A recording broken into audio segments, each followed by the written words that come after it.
నమో నారాయణాయ. ఎపిసోడ్ 18. ఈరోజు ద్వాదశ భావముల గురించి తెలుసుకుందాం. ఒక్కొక్క ఎపిసోడ్లో ఒక్కొక్క భావం గురించి మాట్లాడుకుందాం. ముందుగా లగ్న భావం. 12 భావాలు ఉన్నాయని చెప్పాను ఇంతకు ముందే. ముందుగా ఇప్పుడు మేషలగ్నం తీసుకున్నాను. ఇక్కడ ఎప్పుడూ మేషలగ్నమే తీసుకుంటానని అనుకోకండి. ఒక్కొక్క ఎపిసోడ్కి ఒక్కో లగ్నం మారుద్దాం, మీకు క్లియర్గా అర్థమవుతుంది. ఈ లగ్న భావాన్ని తనుస్థానము అందురు. తనుస్థానం, తనువు అంటే ఏమి? శరీరం, శరీర స్థానము అంటారనమాట లగ్నాన్ని. అంటే ఏ లగ్నానికైనా అదే వర్తిస్తుంది. ఇక్కడ నేను మేషలగ్నం తీసుకుంటే మేషలగ్నం తనుస్థానం అవుతుంది. లేదా రెండో దాన్ని వృషభాన్ని లగ్నంగా తీసుకుంటే ఆ లగ్నం తనుస్థానం అవుతుంది. మకరాన్ని లగ్నంగా తీసుకుంటే ఆ లగ్నం తనుస్థానం అవుతుంది. ఫస్ట్ ఇల్లు, ఫస్ట్ స్థానం ఏదైతే ఉంటుందో లగ్నం మొదటి స్థానం, ఆ మొదటి స్థానం తనుస్థానం అనేది అవుతుందన్నమాట. వేరు 12 లగ్నాలు ఉంటాయి, ఒక్కొక్కరికి ఒక్కో లగ్నం అనేది వర్తిస్తుంది. ఇక్కడ ఒక శుభగ్రహం ఉండిన దేహము చక్కగా పోషించును. మనం ఆల్రెడీ చెప్పుకున్నాము శుభగ్రహాలేవి అశుభగ్రహాలేవి అని. శుభగ్రహాలు ఈ లగ్నానికి ఏమొస్తాయి? మేష లగ్నానికి కుజుడు, గురువు, కేతువు, సూర్యుడు, చంద్రుడు, వీళ్ళు శుభులు అవుతారు. అశుభులు ఎవరవుతారు? అశుభులు ఇంక మిగిలిన వాళ్ళు శని, శుక్ర, రాహు, బుధులు అశుభులు అవుతారు అన్నమాట. వీళ్ళు అశుభులు అవుతారు. రాహు, బుధులు వీళ్ళు శుభులు అవుతారు. సో ఇప్పుడు శుభులు ఎందుకు అవుతారు అనేది అంతా మనం ముందే చెప్పుకున్నాము, మరీ రిపీట్ చేసేదొద్దు. ఇక్కడ ఒక శుభగ్రహం ఉండినా అంటే తను స్థానంలో 1వ ఇంట్లో ఒక శుభగ్రహం అనేది ఉండాలన్నమాట. లేదంటే 7వ ఇంట్లో ఉన్నా 1వ ఇంటిని చూస్తుంది అది. సో 1వ ఇంట్లో ఉన్నా చూసినా ఒకటే ఫలితం అండి, ఇది గుర్తుపెట్టుకోవాలి. దేహమును చక్కగా పోషించును అంటే మన బాడీకి ఏమేం కావాలి, మంచి ఎక్సర్సైజ్ కానీ, స్టామినా కానీ, మంచి ఫుడ్ కానీ, టైం సరిగ్గా ఫుడ్ అన్నీ అందుతాయన్నమాట. మన బాడీని పోషించుకోవాలి అంటే లగ్నం బాగుండాలి, లగ్నం బాగుండాలి. గ్రహమును బట్టి, గ్రహ బలమును బట్టి దారుఢ్యం ఉండును.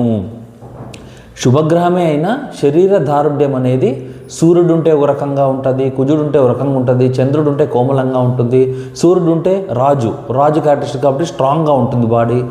కుజుడు ఉన్న స్ట్రాంగ్గా ఉంటుంది, సైన్యాధ్యక్షుడు కాబట్టి. సో అట్లా ఏ గ్రహం ఉందో గ్రహం క్యారెక్టరిస్టిక్స్ మళ్ళీ చెప్పుకుంటాం. అవి ప్రతి గ్రహానికి వేరే వేరే క్యారెక్టరిస్టిక్స్ వస్తాయి. ఆ క్యారెక్టరిస్టిక్స్తో శరీరాన్ని పోషిస్తారనమాట. మృదు శరీరము, సౌఖ్యము, రంగు, బలము, ఆరోగ్యము, ఆత్మశక్తి, అవయవాల సౌష్ఠవం అంటే రూపం. అబ్బా ఎంత బాగున్నారబ్బా చూడ్డానికి, మంచి రూపం, మంచి స్ట్రక్చరు, బాడీ బిల్డింగ్ టైపు. అలా స్వభావము, మంచి స్వభావం, బుద్ధి బాగుందా లేదా అన్న లగ్నం చూసి చెప్పేయచ్చు అనమాట. పుష్టి అంటే స్ట్రాంగ్గా ఉన్నాడా లేదా, దీర్ఘకాలం జీవించు జీవధాతు ఫలం అంటే లాంగ్ లైఫ్ ఉంటాడా, రోగాలు రాకుండా బాగా స్ట్రెంత్గా ఉంటాడా, ఇవన్నీ ఈ లగ్నం నుండే చెప్పచ్చు అనమాట. ఒకవేళ ఇదే లగ్నంలో అశుభగ్రహం ఉన్నా చూచినా ఫలితం ఎలా ఉంటుంది? అశుభగ్రహం అంటే శని, శుక్ర, రాహు, బుధులు అశుభులు అవుతారు కాబట్టి ఈ స్థానంలో ఒక అశుభగ్రహం ఉండినను చూచినను ఇందుకు విపరీత ఫలం ఇచ్చును. విపరీత ఫలం అంటే ఆపోజిట్ అనమాట. ఎంత మంచో దాన్ని విపరీత ఫలం అంటే చెడు, అంత చెడు ఇస్తుంది. గ్రహమును బట్టి, గ్రహ బలమును బట్టి యోగించును. గ్రహాన్ని బట్టి, గ్రహ బలమును బట్టి దేహ దుర్బల్యము, అంగహీనము, కురూపము, అనారోగ్యము, ఆయుక్షీణము చేయును. అంటే ఆ ప్లేస్లో గ్రహం ఎంత బలంగా ఉంది, తక్కువ డిగ్రీలకు ఉంటే బలంగా ఉంది అని చెప్పుకున్నాం, లేదా సైడ్ లుక్లో చూస్తే బలంగా ఉంది అని చెప్పుకున్నాం. ఇదే లగ్నాన్ని సైడ్ లుక్లో శని అశుభుడు అవుతాడు కాబట్టి శని 3వ దృష్టితో చూశాడు అనుకోండి, చాలా కష్టం.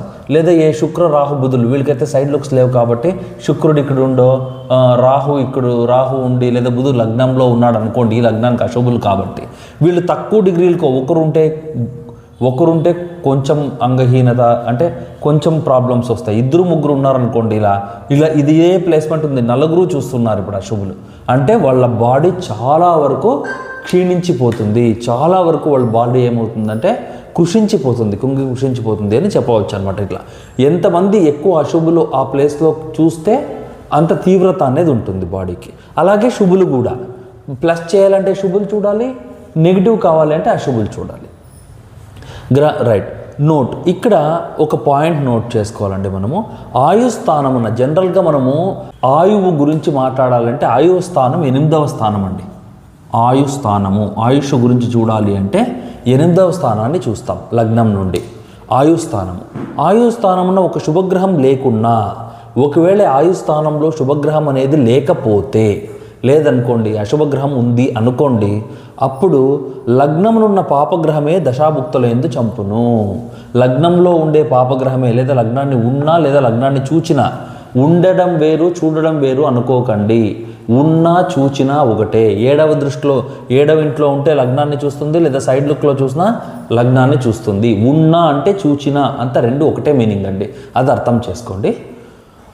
రైట్. ఇప్పుడు ఆ ఆయుస్థానంలో శుభగ్రహం ఒకవేళ లేకపోతే, లగ్నంలో ఏదైతే పాపగ్రహం ఉందో లేదా చూస్తూ ఉందో, ఆ పాపగ్రహ దశలో అంతర్దశల్లోనే ఆ మనిషి చనిపోతాడనమాట. పాపగ్రహమే దశాభుక్తుల యందు చంపును. దశల్లో ఆ భుక్తుల్లో చంపేస్తుందన్నమాట. అదే లగ్నమందున్న శుభగ్రహం ఉండిన, ఒకవేళ లగ్నంలో శుభగ్రహం ఉంటే చేస్తాను. లగ్నంలో ఏ కుజుడో ఉన్నాడు అనుకుందాం, లేదా ఉన్నా చూచిన కుజుడు ఇక్కడున్నా చూస్తాడు 4వ చూపుతో, 1 2 3 4, లేదు 7వ చూపుతో 7వ దృష్టితో కుజుడు ఇక్కడున్నా చూస్తాడు, లేదా 8వ దృష్టితో కుజుడు ఇక్కడున్నా కూడా 6లో ఉన్నా కూడా లగ్నాన్ని చూస్తాడు. ఈ 4 ప్లేసుల్లో ఎక్కడున్నా కూడా లగ్నాన్ని చూస్తాడనమాట. సో ఒకవేళ కుజుడు లగ్నమందు శుభగ్రహం ఉండినా, అష్టమమున ఉన్న పాపగ్రహం దశ వచ్చినప్పటికీ చంపలేదు. అష్టమంలో ఒక పాపగ్రహం శని అష్టమంలో ఉన్నాడు అనుకుందాం. ఇప్పుడు శని చూస్తాడు ఇక్కడ 7 8 9 10 అష్టమాన్ని చూస్తాడు శని. అంటే శని అష్టమంలో ఉన్నట్టే. అష్టమంలో ఉన్నా కూడా లగ్నంలో కుజుడు ఉంటే కుజుడు దశ అయిపోయేంత వరకు ఈ శని ఏమీ చేయలేడనమాట. అంటే అష్టమంలో ఉండే లగ్నానికి అంత పవర్ ఉంటుందండి. సో ఏమీ చేయలేడు. లగ్నమందున్న శుభగ్రహ దశ పోయిన పాపులు చంపుదురు. ఒకవేళ లగ్నంలో ఉండే శుభగ్రహ దశ చిన్నప్పుడే అయిపోయింది అనుకోండి, కుజుడు దశ స్టార్టింగ్ ఫస్ట్ దశ వచ్చిందంటే చాలా మంచిది, చివరి దాకా 50% రిజల్ట్ ఉంటుంది కాబట్టి ఆయన బతికిస్తాడు. అలా కాకుండా 2వ దశ 3వ దశ వచ్చిందనుకోండి, ఆ దశ అయిపోతే మిగిలిన పాపులు ఎవరైతే చూస్తున్నారో అశుభులు, వాళ్ళు ఈ దశాభుక్తులందు చంపుతారన్నమాట. ధన్యవాదాలు.